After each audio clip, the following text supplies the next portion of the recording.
Magandang umaga po sa inyong lahat. Happy Lord's Day. Happy Lord's Day. Are you happy indeed? Amen. Amen. You know what? Every time that we are in the house of God, we should ought to be happy. Amen. And we thank God for this wonderful privilege that we could ponder things about His Word and most especially to feed our souls.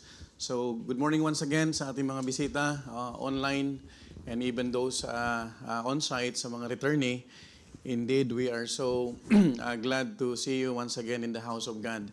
So this time, as we started our series of lesson, amen, last Sunday, at napag-usapan po natin yung isang Bible character na hindi masyadong nadidiscuss because we started about Bible case files, and I hope that it become a blessing to all of us. So, while tayo po ay nakatayo, let us, I invite you all to open your Bible. Do you have your Bible with you? Amen. Amen. Numbers chapter 16, beginning from verse 1 down to verse 3. This time ay lahat po tayo po ay magbabasa. Amen? Amen. Sige po. But this time, just follow me in silent reading. I'll be reading from verse 1 down to verse 3. And if you are there, please say amen. Amen. Okay. Number 16, beginning from verse 1 down to verse 3, the Bible says, Now Korah, the son of Izhar, the son of Kohath, the son of Levi, and Dathan and Abiram, the sons of Eliab, and On, the son of Peleth, sons of Reuben, took men. Verse 2. And they rose up before Moses with certain of the children of Israel, 250 princes of the assembly, famous in the congregation, men of renown. Verse 3, altogether now read.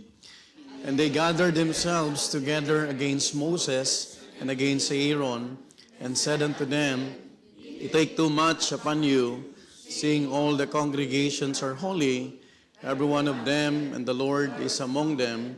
Wherefore then lift ye up yourselves above the congregation of the Lord. Shall we go to the Lord in prayer? Most loving Heavenly Father, we are so grateful, Lord, for this privilege that most of us, we are thankful, Lord, na kami po, Panginoon, ay may panibagong pagkakataon na makita po ang aming mga sarili nagpapakumbaba po sa inyong pangalan. Lord, this time, we're asking your divine favor that you would continually cleanse us for whatever sins, whatever shortcomings that we have done before thee. Kung meron mo kami, Panginoon, nagawa na hindi po kaaya-aya, Panginoon, whether we do it unconsciously or consciously, Father, please be the one, Lord, to cleanse us through the blood of our Lord Jesus Christ. And this morning, oh Father, we are so grateful, Lord, for the freedom to have this kind of study, Lord, and also, Lord, the freedom to gather in this place. Thank you, Father, for the visitors that we have. Even, Lord, for this time, we are asking your spiritual understanding, Lord, as you will give us a tender heart. And may I request from you, Lord, that you will give me the wisdom that I need. Help me, Lord, to organize my thoughts in spite, Lord, of my limitations. I pray, Father, also that you will continue to give us the spiritual understanding as we tackle this lesson. I pray also, Lord, that it will be a blessing to all of us. Thank you, Father, for the provisions that you have extended to us, even for the protection, Lord. We continue to entrust everything to you in the mighty name of the Lord Jesus Christ. Amen and amen. Please be seated. Good morning. Good morning. Bible case files. Amen po ba? So, last Sunday, we started this series of lesson, and if you remember, we discussed about Jonathan. Have you remembered that? Jonathan, the power of right friendship. Amen po ba? Now, the goal of this series of lesson is to discuss or to study the independent stories about extraordinary people who we know about as a side character, not as the central ones. Kasi madalas napapakinggan natin sila Paul, sila Moses, amen po ba? Abraham. So minsan, kailangan natin bisitahin din yung mga, hindi sila mga primary na bida, pero we could learn from these people. Amen po ba?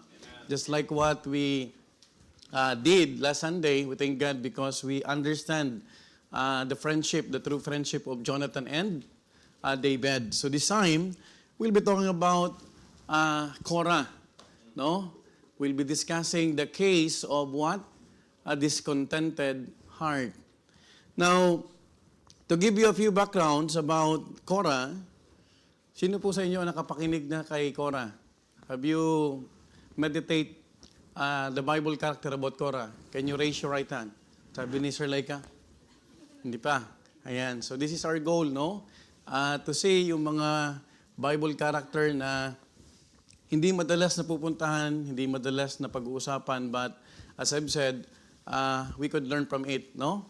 Now, Korah was not an outsider, he was a Levite. So pag sinabing Levite, from the tribe of Levi, no? They are the helper of the temple. They were given privilege na sila po ay maging katuwang dun sa templo.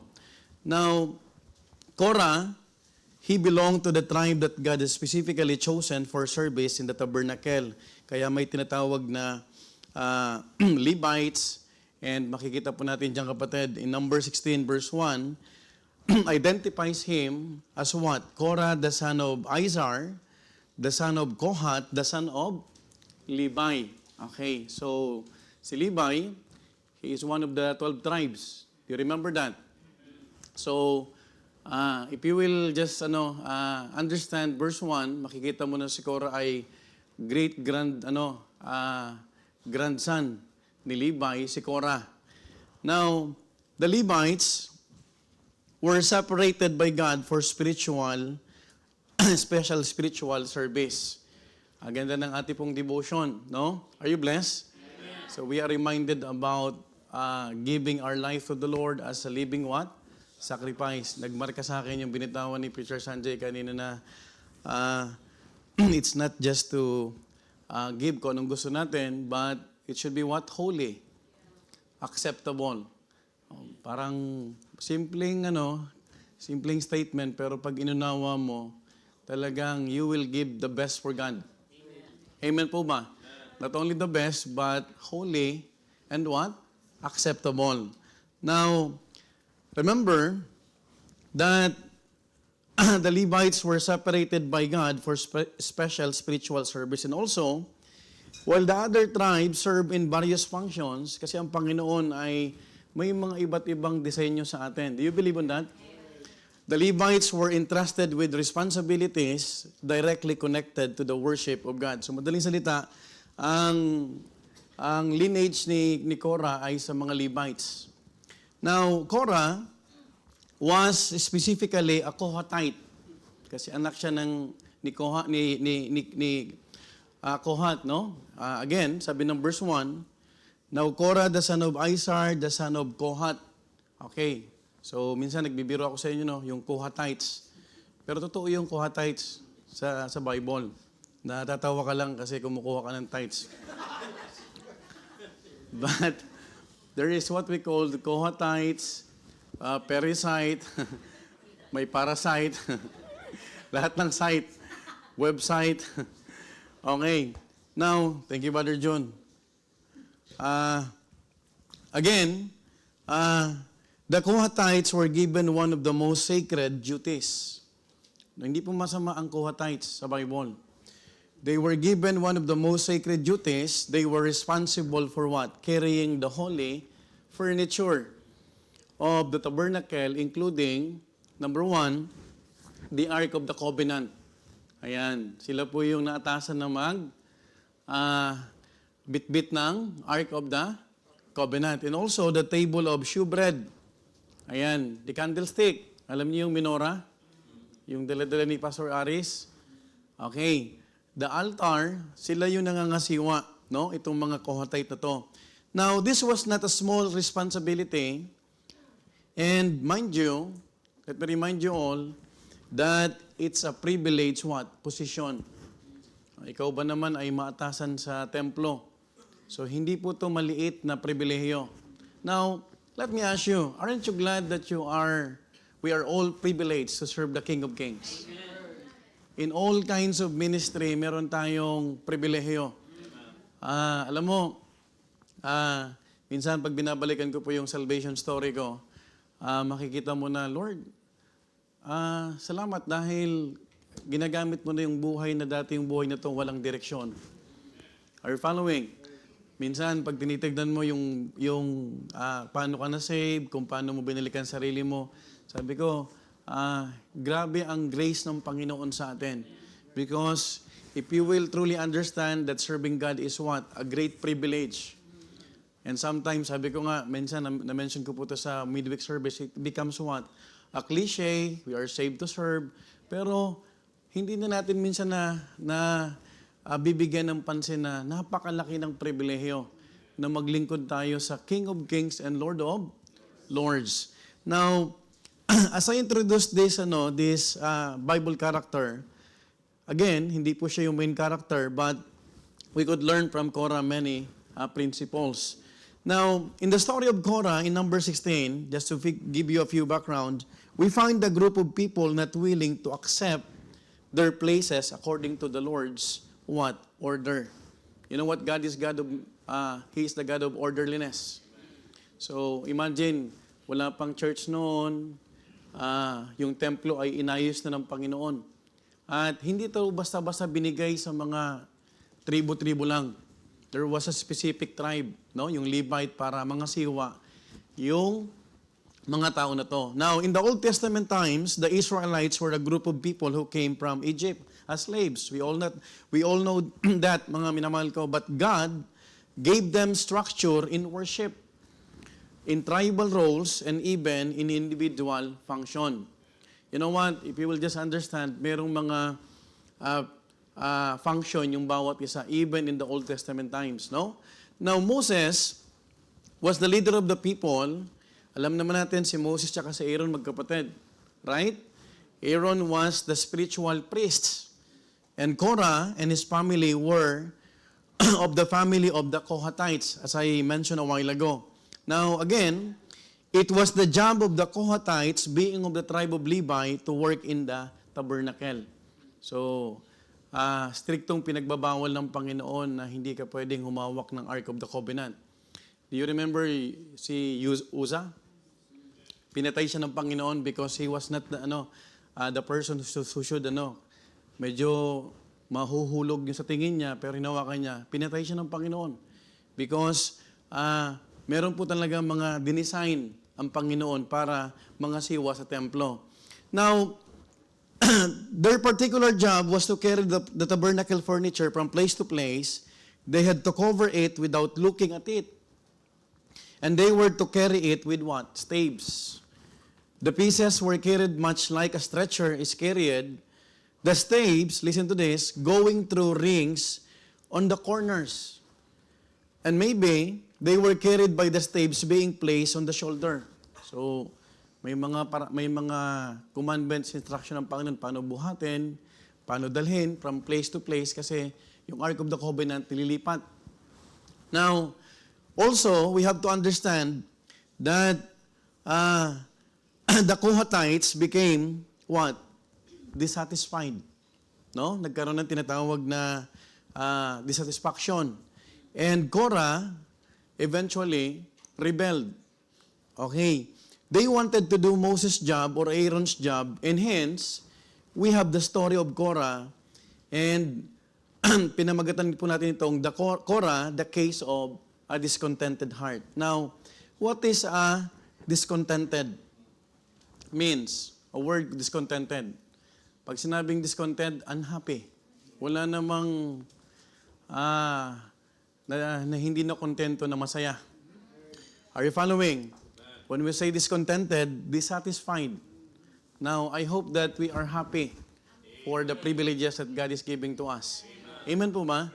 Imagine, iba't iba ang function natin, and kahit sa New Testament, the body of Christ were likened saan? Sa body. That the body is composed of many members in particular. May tenga, may ilong, may paa, pero iba-iba yung function. Ganun ka-organize ang Panginoon natin. Now, so let's talk about the case of Korah, no? The case of a discontented heart. So, alam niyo, kapag may sinasabing case file, meron yan mga tinatawag na, ano yung naging problema? Alam niyo sa Soko, may mga case, may mga pinanggalingan. So, let's talk about the problem. Ano yung naging problema ni Korah? Okay, in number 6:1-3, look at what the Bible says again. Just follow me in silent reading.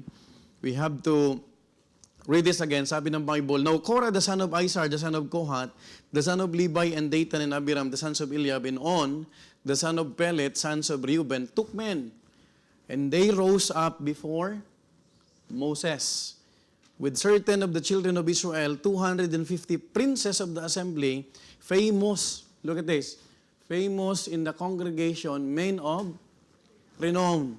Okay. So, verse 3, And they gathered themselves together against Moses and against Aaron, and said unto them, Ye take too much upon you, seeing all the congregation are holy, every one of them, and the Lord is among them. Wherefore then lift ye up yourselves above the congregation of the Lord. Now, Korah organized the rebellion privately. Ito yung naging problema. Eventually, stood up against Moses and Aaron publicly. So makikita mo na he gathered, he organized. He gathered how many? How many leaders of Israel? 250 of leaders of Israel. And the Bible described, men described as what? Famous in the congregation. Men of renown. Okay, now, again, makikita natin sa passage na to, he confronted Moses and Aaron and said, Ye take too much upon you. Okay, this is the problem. Wherefore then lift ye up yourselves above the congregation of the Lord. Now, Moses, he's just saying that Moses and Aaron had assumed authority that did not belong to them. That's the accusation. Okay, kasi sabi niya, dami naman mga banal dito, bakit kayo ang nandyan? Tama po ba? And they were referring to Moses and Aaron. Okay, that is the accusation.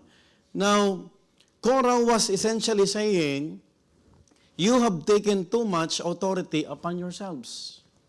Number 2, you have elevated yourselves above the people.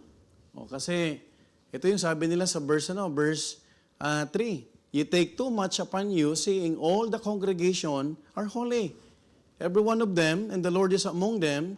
Wherefore then lift ye up yourselves above the congregation of the Lord. So they were asking, Moses and Aaron. Thirdly, they were essentially saying, you are placing yourselves in a position higher than the congregation. Now, this is a challenge. He challenged Moses' leadership and Aaron's priesthood.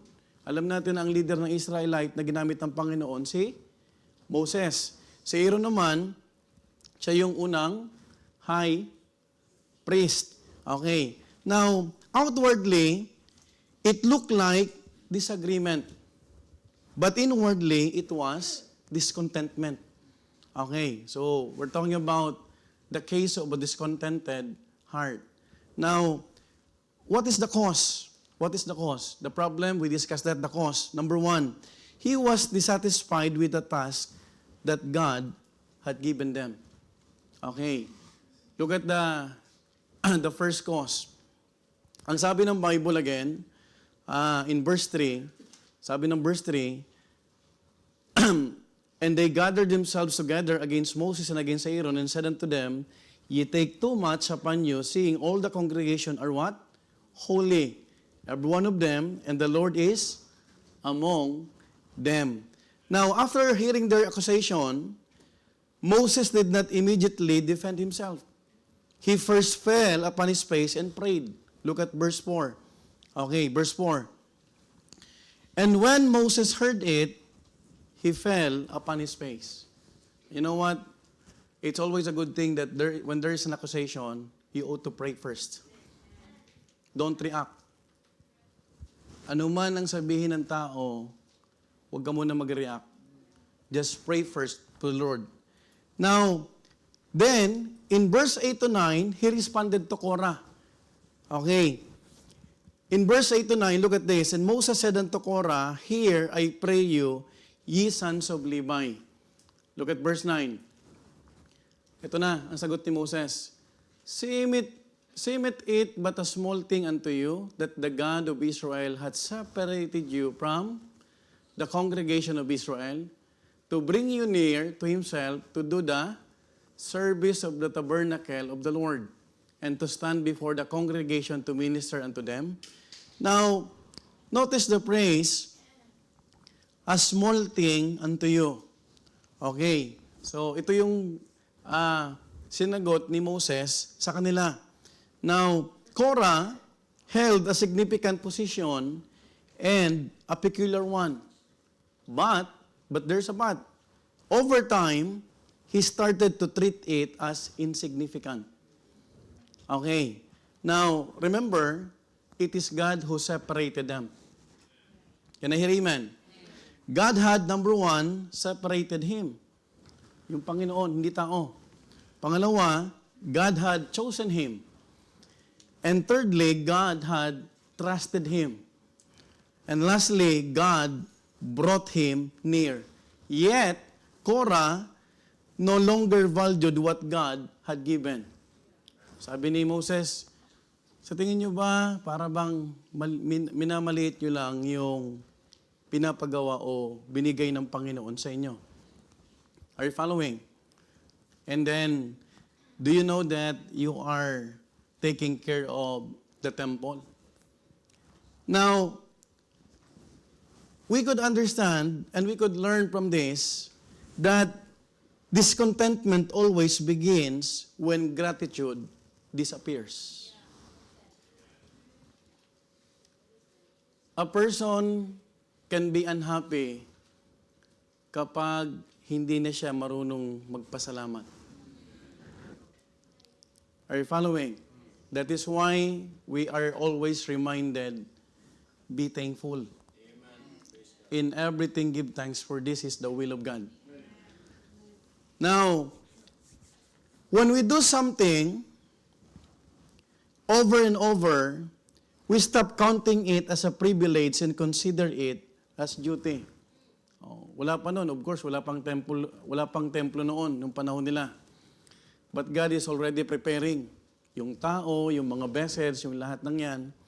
But we need to understand, when we do something over and over, we stop counting it as a privilege and consider it as a duty. Ramdam na ramdam ko yung tuwa ni Sister Dana. Kasi naging part siya ng prayer warriors. But do you know that there is a danger habang matagal mo nang ginagawa yan? Kasi it becomes what? Casual. Dati tuwang-tuwa ka sa, wow, part na ako ng prayer warriors. Pero pag lagi mo nang ginagawa, parang wala nang dating. Are you following? Now, when duty becomes tiring, he would start to think if he's really for that position. By the way, wala pong ministry na hindi nakakapagod. Sino ko sa inyong matutuwang alas 5 gigising ka para lang mag-pray? Meron po ba sa inyo na ang sarap-sarap ng tulog kapag umuulan? But do you know that there will be consequences for the prayer warriors na hindi sila gigising para mag-pray? Because that's their ministry. I remember Charles Spurgeon, the pastor of Metropolitan Tabernacle in London. Habang nagpipreach siya, there were almost 100 of prayer warriors. Hindi tumitigil hanggat hindi natapos yung preaching. Imagine that. Ganun kahalaga yung prayers. No? Parang dito, may mga prayer warriors dito, natutulog. Ay, nagpipray pala.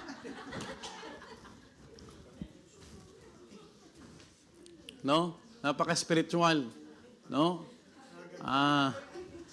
Tinutulungan nila yung pastor na, Lord, tulungan mo ang pastor namin. Filled with him, with the Holy Spirit. Guide him, give him wisdom. In Jesus Christ. Amen. Now, remember, The moment a man stops thanking God for his place, he starts questioning God's wisdom in assigning that place. I'll give you an example. Number one, some believers no longer value what God has given them. Group leaders dyan sa Malta, do not take it for granted na ikaw ay nilagay na maging group leaders. Hello? Kasi kung hindi tayo naging mananampalataya, baka nga kahit barangay tanod, wala tayo. But you are leading God's people. Hello? And don't forget that God's people are redeemed people. And the one who redeemed that is no other than the Lord Jesus Christ. We are product of God's grace. Are you following? Now, secondly, the ministry they once prayed for can sometimes be done without gratitude. Minsan, pag lagi mo nang ginagawa, ilang taong ka na, doon na nagsisimula na parang dati excited ka. Just like these people. Pangatlo, the opportunity we once desired, we now treat it as a burden. Don't treat a ministry as a burden. Kung ang soul winning sa iyo ay pahirap, baka hindi ka saved. Because without soul winning, I will not be around. Are you with me? Kung ang soul winning sa atin ay parang isang kagalakan, you are on the right track. Sumama ka sa joy, masaya ang joy. No? Ang sarap, kapatid, na ikaw ay ginagamit ng Panginoon sa biyaya niya. You have no idea how God can use you mightily. You have no idea how you can touch people's life through you. Imagine, kahapon ay papunta kami doon sa may kabila. Tinuro ako ni si Sir, saan si Sir Dai? Sir, dito. Minimemorize ko ang mga upuan nyo eh. Yung finance nandito. Nandun yung Joy. Ngayon, si Sister Pearl dito na. Ayan. Kaya hinahanap ko kanina si Sister Marites. Nandun pala. Ayan. Sabi ko, wala ba si Sister Marites? Hindi nag-message sa akin yon. Tapos sa pastor, may nagluluto po doon. Minimemorize ko. Si Brother Art, stationary yan. Binabantayan niya yung natutulog. Kung saan natutulog, nandun yan. Ay, tama ba posisyon mo ba ngayon?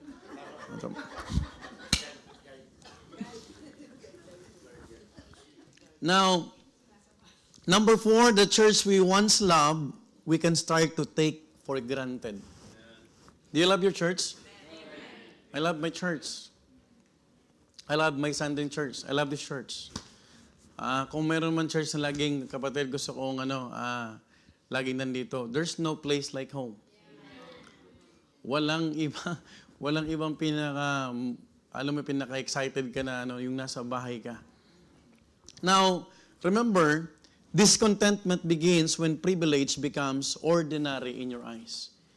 Please remind yourself, this is not a casual job. We are doing this for the Lord's glory and for the King of Kings. Imagine, binigyan tayo ng access ng Panginoon. No? Now, their task had become small to them, and this is so often the case with the people of God who do not realize the importance of the little tasks. Now, tandaan po natin, huwag mong maliitin yung ginagawa mo sa Panginoon. Hello?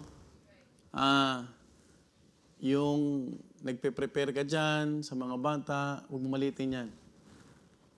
You are doing that greater. You are more than the UP professors. Why? Because what you are sharing to the kids are Word of God. Are you following? Okay. Nagpapakanta ka dyan, nagpa-practice ka dyan yung mga musicians. Remember, marami namang mas magaling na musicians, pero ikaw ang ginagamit ng Panginoon sa bahay-sambahan.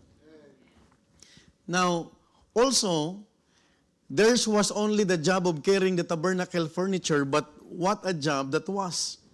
Masyadong malaki yung pribileyo.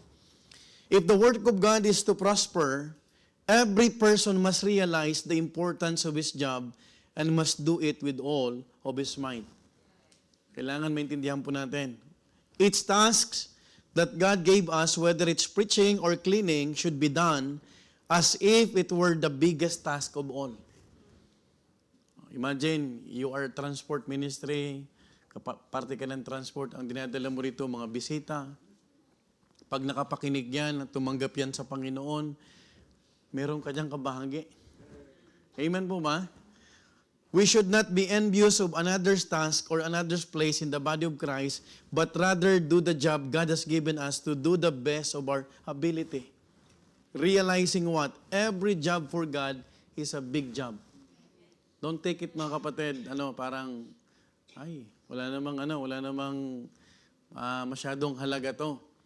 Kahit maglinis ka, kahit mag-usher ka, magtimpla ka diyang kape, you are doing that for the Lord. And we are reminded to do it heartily, as unto the Lord, not unto men. So number 1, he was dissatisfied with the task that God has given them. Number 2, the cause of Korah's discontented heart is he desired what God had not assigned him. Look at what the Bible says in verse 10. Moses continued in verse 10. Ang sabi ng verse 10, and he hath brought thee near to him, and all thy brethren, the sons of Levi, with thee. And seek ye the priesthood also? Tanong, this is a question. And seek ye the priesthood also? This statement exposes the true motive behind Korah's rebellion. Why? Because his problem was not service. His problem was submission. Alam mo ang number 1 na problema ng mga Kristyano? Submission. If we will just learn how to submit, wala tayong magiging problema. In the verse, we see that God already brought him near. Let's read verse 10 again. And he hath brought thee near to him. Dinala siya ng malapit. Alam mo, pag ikaw ay malapit sa gawain ng Panginoon, ibig sabihin, malapit ka rin sa Panginoon. Kapag malapit ka sa Panginoon at wala ka sa gawain ng Diyos, iba yun. Are you with me? Now, God had already entrusted him with sacred what? Responsibility. And also, God had already separated him from the congregation for holy work. But Korah was not satisfied with nearness. Why? He wanted authority. He was not content to carry the holy things. He wanted to officiate the holy things. Now, think about this. Ang Panginoon, may iba't ibang disenyo sa atin. Amen? I remember Brother John Tuason. Sabi niya, Pastor, alam niyo po ba, kahit sa Pilipinas pa ako, ito na yung ministry ko. Minsan, gusto mo nga tanungin hindi mo ba naisip, nag-abroad ka tapos ikaw pa rin ang magte-take care ng church? Pag hindi mo inintindi na yan ay ginagawa mo sa Panginoon, you will think about that. Are you following? Tama po ba? Pero pag inisip mo, I am doing this for the Lord, you will not accommodate. Tama po ba? Now, he was not content to carry the holy things. He wanted to officiate the holy things. And the priesthood was never open to personal ambition. It was never attained by desire, effort, or influence. It was assigned exclusively by God to Aaron and his sons. Look at verse 1 of Exodus chapter 28. Can someone read this? Preacher Jason, could you please read this? Take thou unto thee Aaron thy brother, and his sons with him, from among the children of Israel, that he may minister unto me in the priest's office, even Aaron, Nadab, and Abihu, Eleazar, and Ithamar, Aaron's sons. Okay, thank you so much. Look at this. And take thou unto thee Aaron thy brother, and his sons with him from among the children of Israel. Sino naghiwalay niyan? Sino nag-command? It's God. Now, how sad it is when one Christian wants the job of another Christian. We should not covet what God has given another to do, but rather we should do what God has given us to do to the best of our ability. you master, you give your best kung saan ka nilagay ng Panginoon. Don't mind other things. Don't mind other people. Kung ano yung disenyo ng Panginoon sa iyo, gawin natin. Amen po ba? Because if you will not do that, we will have the same mind with Korah. This is the cause, one of the causes of Korah's rebellion. We should not covet what God has given another. You remember Lucifer? Sino nakakilala kay Lucifer? He was not content. He was discontented. Nasa kanya lahat ng spotlight. Nasa kanya na lahat ng tinatawag na ganda, kinang, and would like to covet the position of God. The same goes for Korah who tried to overturn God's order and structure. Alam mo, pag binigyan ka ng ministry na ikaw ay host, you master it. Amen? When you are given a chance to read the scripture, basahin mo ng malakas, you master it. Amen po ma? Practice ka sa salamin. I remember noon, I have a stammering lips, bubulol-bulol ako. But what I did is what? I'm reading sa harap ng mirror. Hello? You remember Moses? Before assigning to Egypt, sabi niya, Lord, I'm not eloquent. Bulol nga ako, Lord eh. You remember that? But that's not the hindrance for Moses. Can I hear amen? Na-assign ka dyan, kapatid, sa alam mo, may mga tao na magaling talaga mag-invite. Meron namang, alam mo yun, nahihiya ka. Mahihiyain. Pero kaya mo mag-abot ng trucks. Parang, ito yung illustration. Pagkasama mo si Sir Pearl, hindi siya, to be honest hindi siya magaling mag-share. Pero kaya niyang mag-open ng opportunities. Pastor, parang ano yan, compass eh. Pupunta naman. Yung si kapatid, iba't iba ang gamit. Tama po ba? Andyan sila, nag-o-observe sila Sister Ching. Pero pag yan, kapatid, kinultivate natin, we could be a blessing. Kasi lahat ng malaki nagsisimula sa maliit. Narinig niyo yung song offering ni Sister Michelle ng linggo? Kinabahan lang eh. Di ba? Ang lakas kasi mag-amen ng joy. Pero kapatid, if you will cultivate yung talent mo, God will use us mightily. So don't think na yung ginagawa mo, ay maliit lang to, hindi naman to pinapansin, hindi naman ako nasa unahan. Kapatid, the moment that you have the mentality of parang minamaliit mo siya, you will have a discontented heart. That is why we have to understand that in the life of Korah, nakalimutan niyang priesthood is a divine selection and not a human promotion. Hello? Don't forget that. It's a privilege to serve the Lord. His heart had shifted from what? Submission to aspiration for elevation. God is the one who could what? Promote us. Promotion belongs unto the Lord. Hindi sa tao. This is what made his sin dangerous. He was no longer seeking to be faithful, but he was seeking to be what? Greater. Okay. When we are discontented, we start to look around us and think, is he fit for that role? Ito na. Nagsisimula sa tanong. I can do better than her or him. I don't think he's fit for that job. He does not do his job well. Lahat ng mga maliit na detalye, nakikita mo na. That is exactly what happened to Korah. Alam mo kung nag-focus lang si Korah sa Ark of the Covenant, wala siyang pusong hindi masaya. Amen po ba?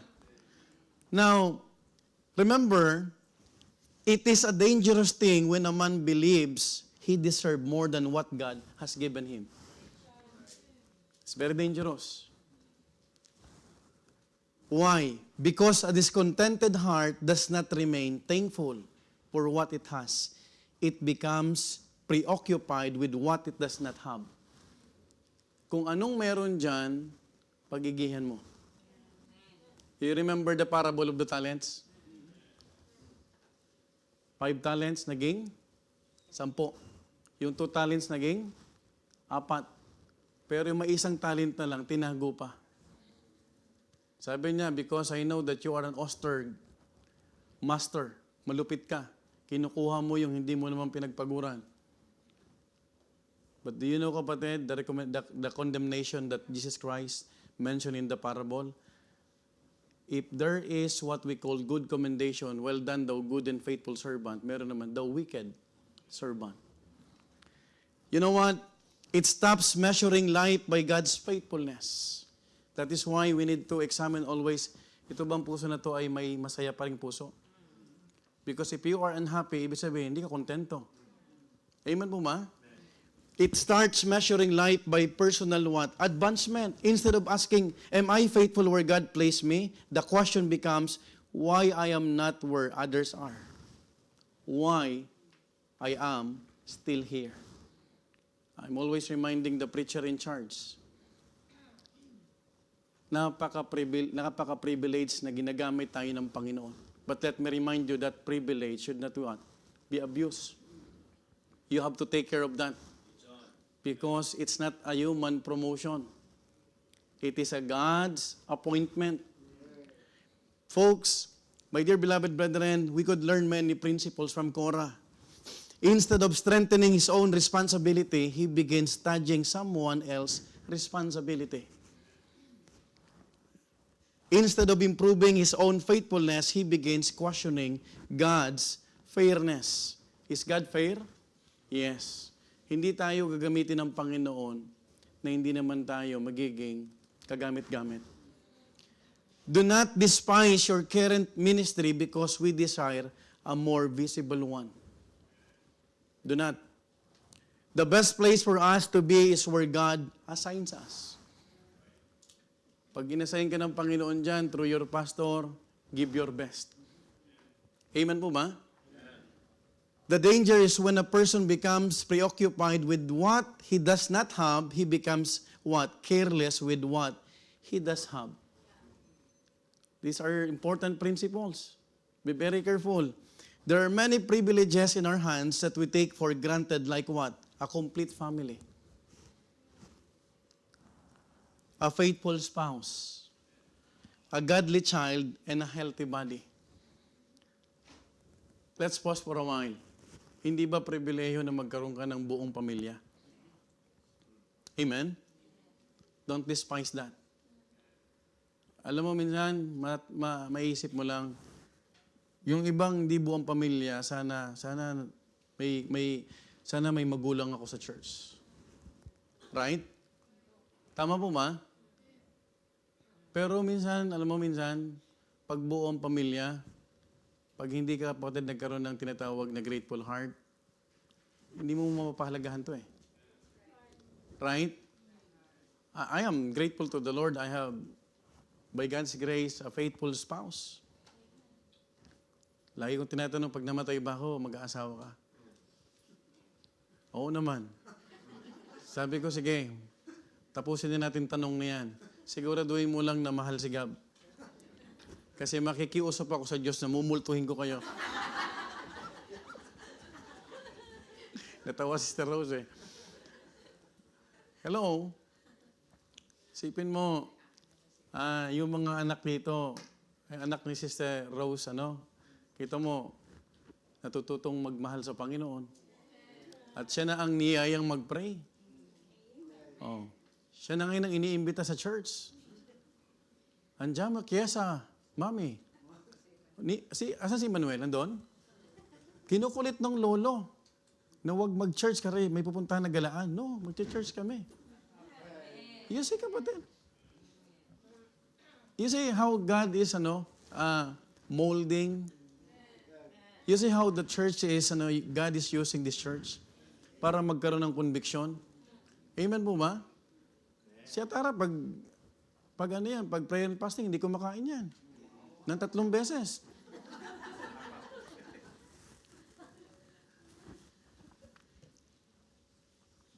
If we constantly compare what we have against others, we become ungrateful. And we do not steward what we have. Number 1, he was dissatisfied with the task that God given them. Number 2, he desired what God had not assigned him. And thirdly, he defied the authority God had established. Look at verse 3. Ye take too much upon you. That was a bold statement coming from him. He was not alone. He brought 250 chief people with him. Korah accused Moses and Aaron of exalting themselves.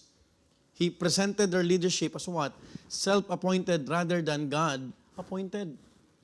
Now take note also, the Bible makes it clear, listen to this, Moses did not assume leadership. He accepted leadership reluctantly at God's command. By the way, gustong-gusto ba ni Moses na mag-lead sa Israel? I don't think so. Now, look at Exodus 3:11-12. Can someone read this? Sister Laika, could you please read that? Exodus chapter 3, verse 11-12. Magaling to sa G-Specs eh. Exodus chapter 3, verses 11-12, King James Version. And Moses said unto God, Who am I that I should go unto Pharaoh, and that I should bring forth the children of Israel out of Egypt? And he said, Certainly I will be with thee, and this shall be a token unto thee, that I have sent thee, when thou hast brought forth the people out of Egypt, ye shall serve God upon this mountain. Amen. Look at what the Bible says. Who am I that I should go unto Pharaoh? Actually, he was refusing. Right? Pero ang accusations ni Korah, kayong naglagay niya sa sarili nyo. Kumbaga kayong bida-bida dito eh. Pare-parehas naman tayo mga anak ng Diyos. Tama mo ba? But he forgot na si Moses kapatid, he was so reluctant. Now, another instance in Exodus chapter 4, verse 10-11. Brother Art, could you please read this? 10-11. Sige po, Sunday school po tayo. Para hindi natin makalimutan si Aling Korah. Exodus 4, verse 10-11. And Moses said unto the Lord, O my Lord, I am not eloquent, neither heretofore, nor since thou hast spoken unto thy servant, but I am slow of speech and of a slow tongue. And the Lord said unto him, Who hath made man's mouth, or who maketh the dumb, or deaf, or the seeing, or the blind, have not idle the Lord. Amen. Praise God for that. You see, sinasabi ng totoo ni Moses yung kanyang kahinaan sa Panginoon. Look at what the Bible says again. Sabi niya, And Moses said unto the Lord, O my Lord, I am not eloquent, neither heretofore nor since thou hast spoken unto thy servant. Kahit noon pang kinausap mo ako. But I am slow of speech and I am slow of tongue. Pero ang sagot ng Panginoon, ang ganda. And the Lord said unto him, Who hath made man's mouth? Or who maketh the dumb, or deaf, or the seeing, or the blind? Have not I the Lord? Oh, praise God. Nakita ko yung minutes of meeting nila Preacher Noli.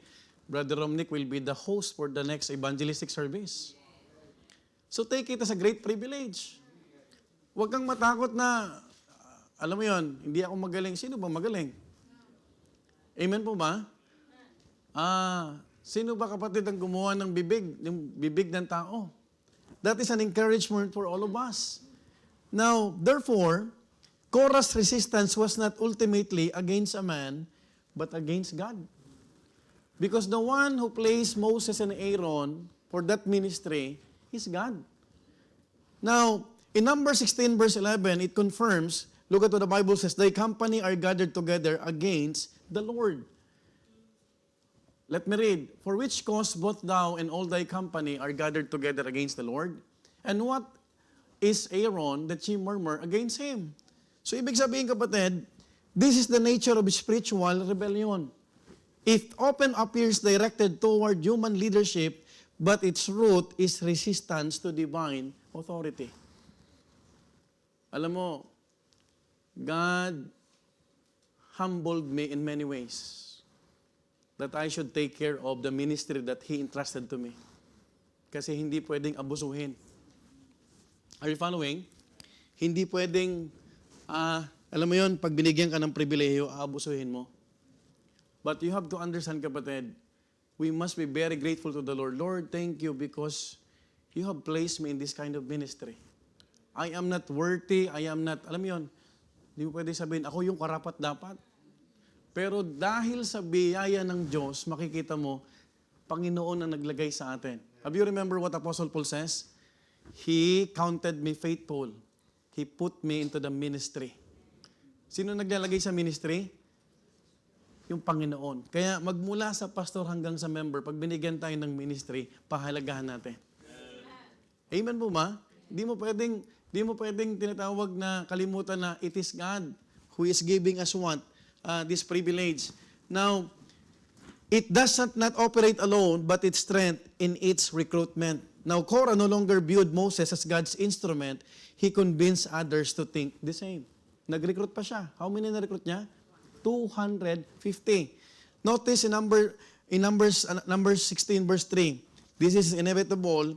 Sabi rito, how many times it has happened, makita mo, and they gathered themselves together against Moses and against Aaron. Hindi yan yung ano. Verse 2. Verse 2 pala, sorry. Verse 2. Pakibalik po dun sa verse 2. Sige po. Number 16, verse 2. And they rose up before Moses and with certain children of Israel. How many? 250 princes of the assembly. Famous in the congregation, men of renown. So makikita natin that they decided that Moses was taking too much authority and had become what? A dictator. Now bear in mind, God had delegated to him all the authority he had. But the people were not willing to follow. Now listen, for any organization to prosper, there must be a leader. Si Sarah nagdeklara na natatakbo ng 2028. Let us pray. I'm seriously asking you. Pag-pray natin ng Pilipinas.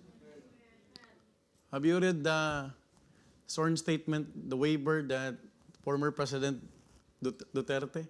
Hindi siya harap dun sa husgado. Mamamatay ako rito sa selda na to. Because he is indeed refusing to submit. Because he believes that it is kidnapping. Alam mo bang epekto nito pag dito na ayos? Isipin nyo, 2026 pa lang, ang butuhan 2028. Why? Because of power. Because of authority. Kung hindi sa pera, kung hindi sa authority, bakit yan magtatakbuhan? Have you realized that? Ang magagawa natin is hindi ka magkutsain mo dyan sa Facebook. Don't do that. Ang trabaho ng mananampalataya, mag-pray tayo. And vote wisely. Amen po ba? Huwag ka lang makisali dun sa mga do not be partisan. You are a Christian. Hindi na rito kapatid kung DDS ka, kung kanino ka man, kung kay Robin Padilla ka. Sa Panginoon tayo. Lord, ang prayer, Lord, kahabagan mo ang Pilipinas, yung bansa namin. Because whether we like it or not, apektado tayo. Have you remember tuwan-tuwa ang mga naido 71? Nagpadala ka, Sir Lisa? Alam mo magkano ngayon? 71. Pag hindi ito naayos, lalo pang tataas to. But tayong mga nandito sa Europa, masaya. Pero hindi nyo alam, kawawa na sa atin. Mabuti kung may papadala ka. Tama mo ba? Pag nagkasakit yung mga kamag-anak natin, sino magsasuffer? Tayo pa rin. Kasi ang hingian dito. I was informed by Brother John Monte, yung kaibigan namin, nagda-drive na stroke. Buti hindi na... The reason why we have a visitor from Cavite, yung kaibigan namin si Rani, nagda-drive siya ng kamyon na stroke. Tabingi ngayon yung sa Pilipinas, pag wala kang pera, mapapabilis ka. Are you following? That's why we need to be very thankful to the Lord. Huwag tayong magkaroon ng unhappy heart. Makontento tayo.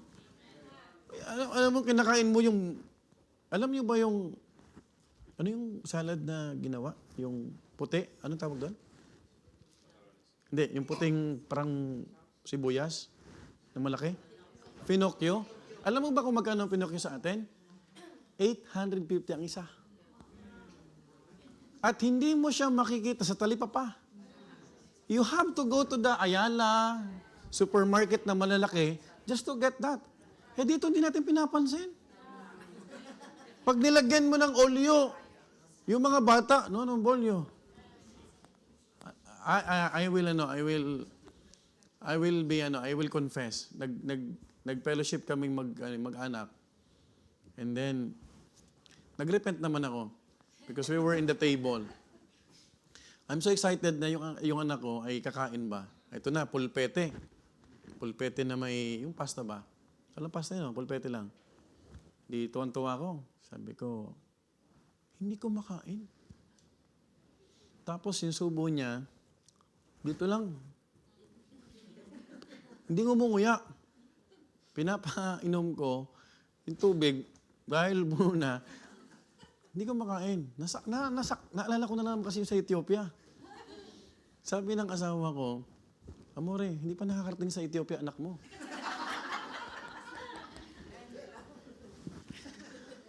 Hindi pa niya abot yon.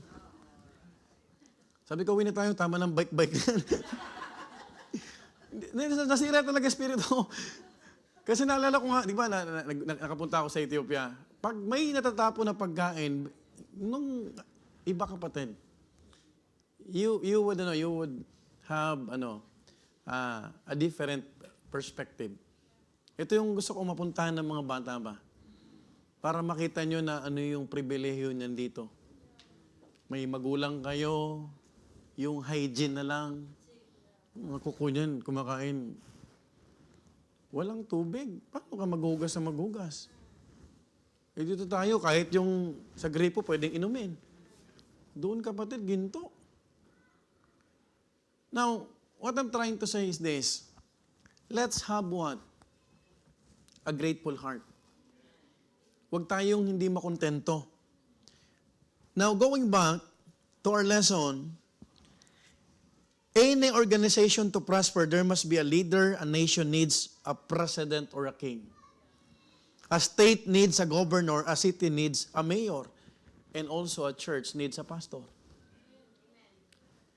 God is the only authority, but He has delegated it to leaders. And we are to respect that delegated authority. Alam nyo, kung kayo po ay nakikisa sa mga leaders, napapadali ang ministry. Do not try, kapatid, na yung leader na nilagay mo dyan, hindi ko siya gusto, gusto ko yung ibang leader. Kapatid, hindi yan nakakatuwa. Kahit sino maging leader mo, ang dapat na ipag-pray mo, Lord, help me na makatulong ako. Amen po ma?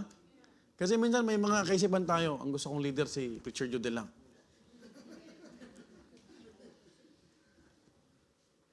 Kaya nga iniikot natin. Because if you are, kapag choosy ka, picky ka, have you realized, hindi nagiging blessing? Don't be picky. What's picky, by the way?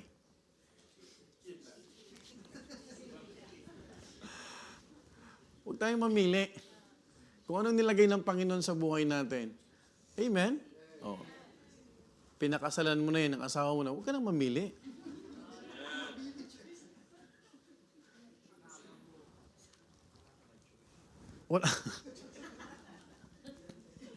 Authority does not equal being under control. It is submitting ourselves under God's plan. In daily life, rebellion against authority rarely begins with outward action. It begins with inward repositioning. Kung saan tayo nilagay ng Panginoon, dun lang tayo. A person may continue to comply externally, but internally, he has stopped accepting the authority over him. Mahirap kapatid yung pag ang puso mo naging discontented. Right? Kasi pwede kang sumunod, pero deep inside, maganda kapatid, ay, you know what? Let's maintain the spirit ng joy ba? Walang masaya. Walang grupo-grupo, walang pansinan, basta magbigay ka dyan ng tracts. Amen po ba? Let's maintain it. A person may continue to comply. He listens but no longer receives. Pag meron ka ng discontented heart. Listen to this. He obeys but no longer agrees. Mahirap yun. He remains present but no longer submits in heart. This can happen what? Every day. Even to our young people. Do not submit to your parents na hindi ka naman totoong nagsasambit sa puso. That is why ang bata hindi mo pwedeng takutin ng takutin. Susunod yan sa'yo pag hindi pa niya kaya. Pag lumaki na yan, ikaw nang papasunurin yan. Hello? That is why we need to invest time, love, care sa ating mga anak. You let them feel that you love them. Amen po ma? Punuin mo sila ng pagmamahal. By the way, ang pagmamahal hindi nakukuha sa pera. Hindi mo mararamdaman ng anak mo yung euro. Nak, love kita. Mararamdaman nila yung time mo. Amen? Yung panahon na binibigay mo na nandyan ka. Kahit simpleng pagkain lang pero nandyan ka. Pag may problema siya, may kausap siya. Amen po ba? O, pag nagsabi sa'yo anak mo noon, Ma, may crush ako. Huwag mo naman awayin. Tama, Sir Erin? Ano, Sir Erin? Ano, Sir Erin? Nandun ba? An employee begins to question the direction of his employer, not verbally at first, but internally. But soon, his attitude toward his work changes. His cooperation weakens, his spirit becomes resistant. Have you ever, remember, nung wala kang trabaho, kailangan mo trabaho, sobrang thankful mo. Pero, nung nasanay ka na nagtatrabaho, regular ka na, wala na. That is the beginning of what? A discontented heart. Be very careful, kapatid. Kasi nakikita ng Panginoon yan. Amen po ba? Masaya kapatid na lagi mong pinapasalamatan yung Panginoon sa employer mo. If you have an employer na mabait sa'yo, bago kayo magtrabaho, nagkakape muna kayo. Amen? Kasi may mga among talagang grabe. Ang tingin sa'yo, wala. Parang kalabaw, parang wala kang kapaguran. And don't settle with that kind of employer. Hindi maganda kapatid na nag-i-endure tayo. I remember when I was working in hospital, naka-break time kami, inuutosan ako ng supervisor. Kunin lang yung kasi maninigarilyo siya. Noong una, pinagbigyan ko ba bene? Pangalawa, siya mo yun sa kapo. Kasi masasanay Depende rin yan sa'yo kung mapayagan mo. Alam mo ba, aabusuhin ka ng tao kung magpapaabuso ka? Hello? Okay yung pagbigyan mo isa, pero yung alam mong aaraw-arawin ka na tapos that's another thing. We need to display our testimony, but we have to be reminded, mahirap naman kapatid na abusuhin ka ng abusuhin ka. Ito ang mahirap sa ibang mga Pilipino at sometimes Kristiyano. As long as you are doing the right thing, yung job mo, huwag mong papayagan yung ganun. Because we have earthly masters, but our ultimate master is Jesus. A church member begins to question spiritual leadership internally. It could be his ministry leader, his group leader, or his pastor. Nothing may be said publicly, but inwardly confidence is replaced with suspicion. The problem is that inward resistance eventually affects faithfulness, attitude, and spiritual what? Stability. And you know what? The worst of all is when a believer begins to resist the authority of God's word itself. Na hindi mo namamalayan because of discontented heart, ang nire-resist mo na pala ito. Hello? Now, Yes, he still hears it, he still leads it, but internally, he has stopped yielding to it. Now, Korah's rebellion did not begin when he spoke in number 16. It began earlier. Kailan nagsimula? When his heart was no longer willing to remain under Moses' leadership. What we could learn from this, outward rebellion is always the manifestation of inward resistance. Kapatid, walang pinayagan ng Panginoon anumang uri ng rebellion. You can confront the leader, you can open up your heart, but don't rebel. Walang pinagpalang rebelde. In the same way, going outside the church does not happen on the day we live. It happened long before when our heart no longer submits to God-given authority. Mahalaga po ang submission. Number 1, he was dissatisfied when the tasks were given them. Number 2, he desired what God had not assigned him. Number 3, he defied the authority God had established. And fourthly, they chose not to respond to God's appointed authority. Look at verse 12. And Moses sent to call Dathan and Abiram, the sons of Eliab, which said, we will not come up. Now, what we could learn from this, Moses sent for them. This was not an act of aggression, it was what? An opportunity. Ba't sila pinapatawag ni Moses? It's an opportunity. Opportunity of what? Opportunity to what? To speak. It was an opportunity to clarify. It was an opportunity to resolve what had begun. It was a room to settle what could be just a misunderstanding. Bakit nagpatawag si Moses? He's a leader. By the way, I've learned from this, a leader should go first. A leader should learn how to forgive and how to first change. Gusto mo mabago ang member, yung pastor muna mabago. If you're a leader, ikaw ang una lahat. Ikaw ang una nagpapatawad. Ikaw din ang marunong umako pag may mali. Pag leader ka na hindi ka marunong umako dahil tingin mo leader ka, kapatid, you are not a leader. Are you following? That is why, kung makikita mo kapatid, hindi pinairal ni Moses yung kanyang pinatawag niya. And what happened kapatid? Being convinced what they were right, the sons of Eliab said, we will not come up. Ito yung sagot nung pinatawag ni Moses. This was a decision not to respond. This was a decision not to engage. This was a decision to remain where they were. They wanted the misunderstanding to linger. Kapatid, huwag kang papayag na may misunderstanding na tumagal ng tumagal kahit sa pamilya mo. Kasi yung maliit na misunderstanding, pag lumaki yan, Satan can magnify that. They were convinced that they were fighting a good cause. And this reveals something important about the progression of the heart. Discontentment, when left unaddressed, can gradually create distance between a person and the authority God has placed in his life. Because the moment that you will rebel, it is the moment that you will say, saan nagsimula? Sa puso. Folks, discontentment, heart, is very dangerous.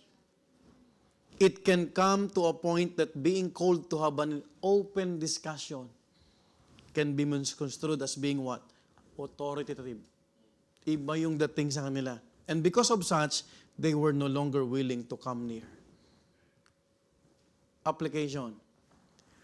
This teaches us the importance of remaining willing to respond when God provides opportunities for what? Clarification, counsel, and realignment. In daily life, I want to remind you all, misunderstandings are not uncommon. Kahit sa pamilya mo, meron tayong misunderstanding. Questions may arise, feelings may develop, perspectives may differ, and that is normal. But resolution often begins with willingness to come, to listen, and to engage what? With humility. no amount, dito ako magtatapos, of disagreement could not be resolved when both parties go down in submission to God's authority. What is our authority here?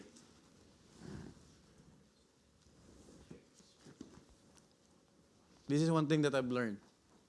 Pag ang both parties ay willing magpasakop, lahat ng misunderstanding, naayos.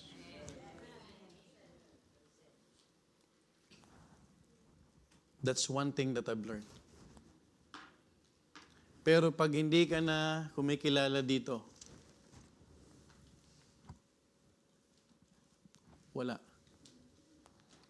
You will close the door of opportunity.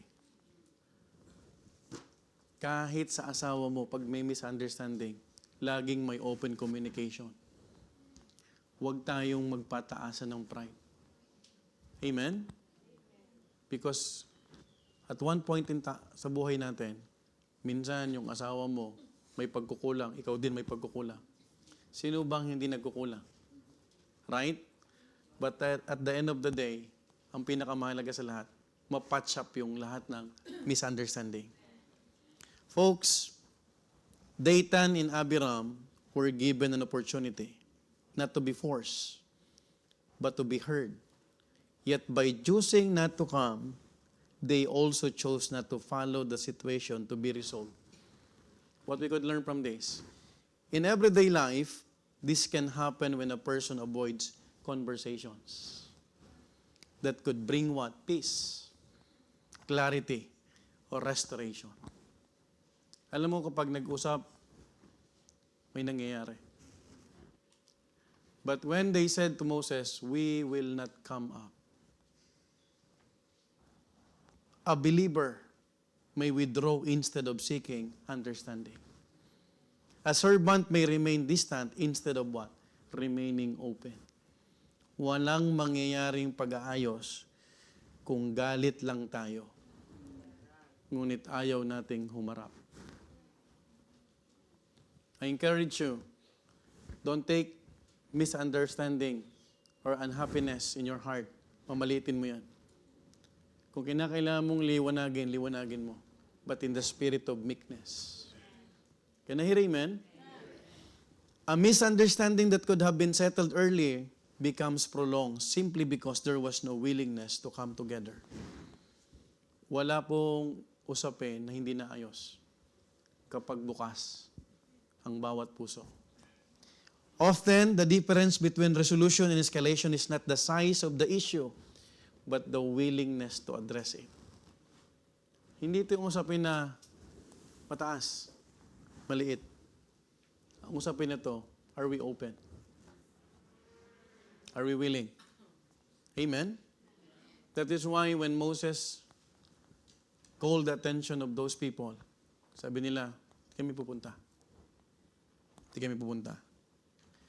God is most pleased when brethren dwell in unity. He is the God that is most pleased when His children reconciles and forgives one another in the spirit of meekness and godly fear. Psalm 133 verse 1. David said, behold, how good and how pleasant it is for brethren to dwell together in unity. Lastly, God's people were commanded to separate from the rebellious. Verse 26. Sabi ng verse 26. Do I have time? Meron pa? Ayan. And he spake unto the congregation, saying, what? Depart. I pray you from the tents of these wicked men, and touch nothing of theirs, lest ye be consumed in all their sins. Look at this. God, through Moses, gave a clear command to the congregation. Ano yung commandment ng Panginoon kay Moses? To depart. Not argue, not observe, not linger, not check on them, not convince them, but separate. Why? Because rebellion does not remain contained. It spreads its influence to those who remain near it. Notice the urgency, kapatid. Sabi ng Panginoon, depart I pray you. Why? Because God was giving the people an opportunity to remove themselves from the consequences of Korah's rebellion. Verse 26, sabi rito, and he spake unto the congregation, saying, I pray you, look at the urgency, from the tents of these wicked men, and touch nothing of theirs, lest ye be consumed in all their sins.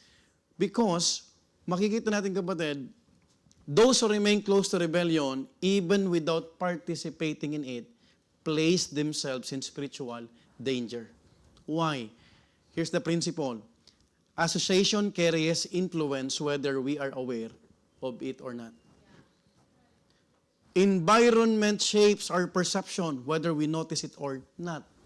And lastly, proximity affects the heart no matter how noble our motives are. You remember the verse in 1 Corinthians 15:33? These are principles, mga kapatid. Be not deceived. Huwag kang papadaya.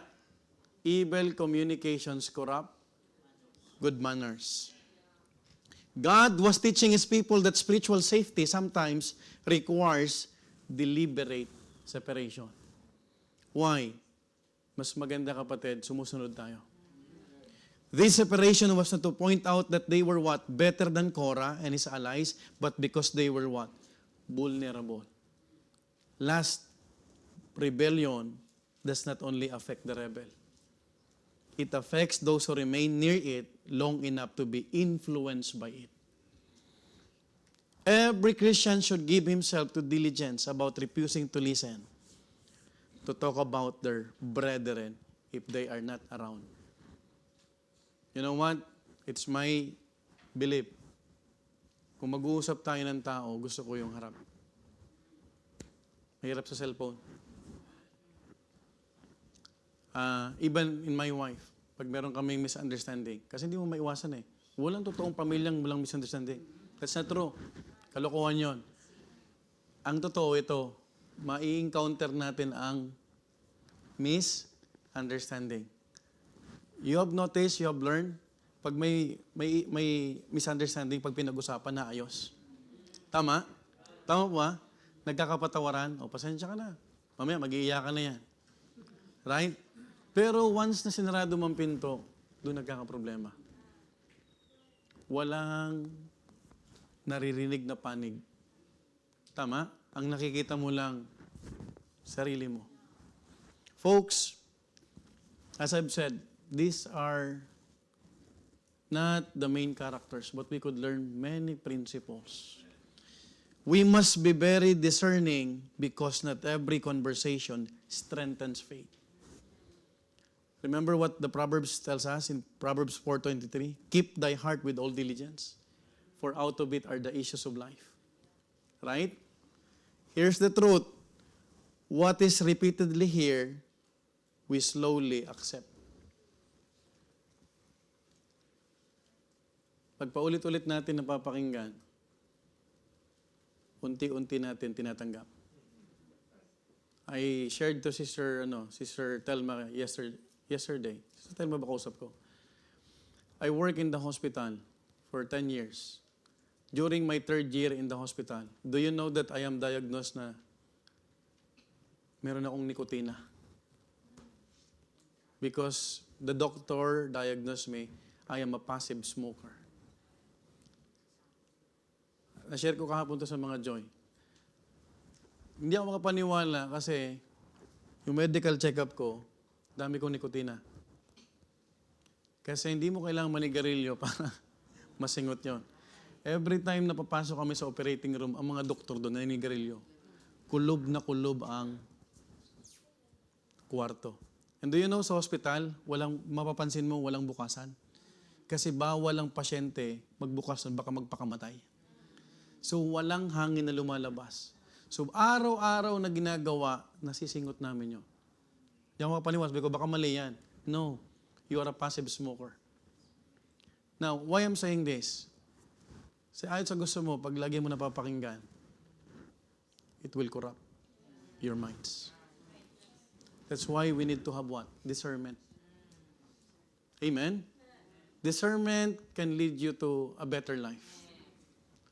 Pag wala at hindi mo hiningi ang wisdom ng Panginoon, you will be destroyed. Pangalawa, what we repeatedly entertain, we eventually tolerate. Wala, nasanay ka na. Right? Dati, ang conviction mo ganito, wala. Sige na nga, payagan ko na. Pag pinayagan mo, ayan, nandiyan na yan sa loob ng bahay mo. Right?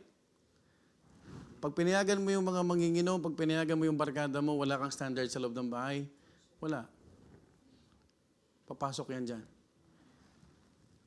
What we tolerate, we eventually become comfortable with until one day we think the same, we act the same, and speak the same. What happened to them? What happened to them? Lastly, Numbers 16, verse 26.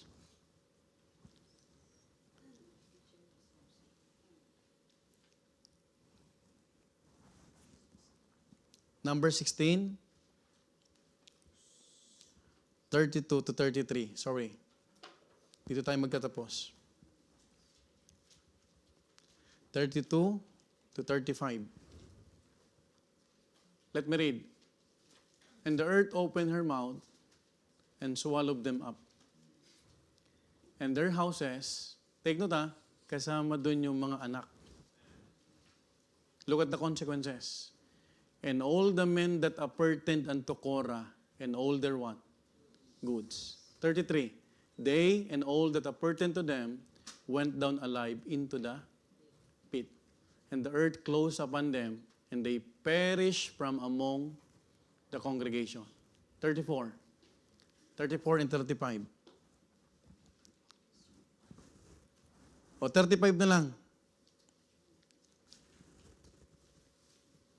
Verse 35. Numbers 16:35. And there came out a fire from the Lord and consumed the 250 men that offered incense. Folks, a redeeming lesson from a discontented heart. The case of Korah ends in tragedy, but its purpose in Scripture is not merely to record judgment. Its purpose is to provide instruction, warning, preservation for those who are willing to learn. 1 Corinthians 10:11, all these things happen unto them for ensamples, and they are written for our what? Own admonition. Korah's story was preserved so that his ending does not have to become ours. Our greatest takeaway in this case file is not about Korah's fall. It is about God's faithfulness to preserve those who remain faithful in their place. Why? Not everyone fell. Many departed when God said, depart. Many chose obedience when God gave warning. Many remained within God's order, and they were what? Preserved. It's a reality that in every God-ordained institution, discontentment is not inevitable. Rebellion is not unavoidable. Why? Here's the good news. We always have a choice. A choice to remain grateful, to remain faithful, and to remain steadfast as we all yield in submission to God's order. Last statement, and then we will pray. Wherever God calls us to serve is the best place where we can grow. Serve and bring glory to Him, whether in the spotlight or behind the curtains. Folks, I hope we learned something. We're done with Jonathan. We're done with Korah. Shall we go to the Lord in prayer? Heavenly Father,